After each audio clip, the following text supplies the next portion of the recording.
શ્રેયસ વાત કરો, શ્રેયસ. હા શ્રેયસ બેટા, આપણે પેલું અંગ્રેજી શું કહેવાય, થેન્ક યુ વેરી મચ કહેવા માટે ફોન કર્યો. ઓળખાણ ના પડી.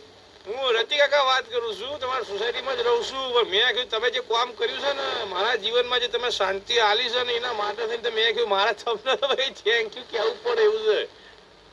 મેં શું કર્યું? અરે ભાઈ તમે તો પેલા લિફ્ટ ના બટનો દબાયા એના કારણે બધું થયું છે ને. તમે બધા જવાનીઓ બધા લિફ્ટ પટ પટ પટ પટ દબાવો છો. તમે સીસીટીવી જોયું પછી ખબર પડી તમારા કારણે લિફ્ટ બગડી છે.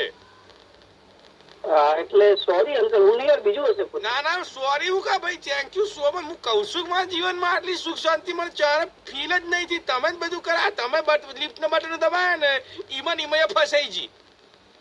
કોણ ફસાઈ ગઈ? અરે ભાઈ મારા વાઈફ મિસિસ ની વાત કરું છું. એ કલાક દોઢ કલાક થી લિફ્ટ માં જ છે. મને એટલી શાંતિ છે, હું તો ફોન કર્યો થેન્ક યુ કહો, ફેર આવો ફેર દબાવો, હાથ સુધી બહાર ના આવી જોઈએ ભાઈ, સમજ્યા તમે?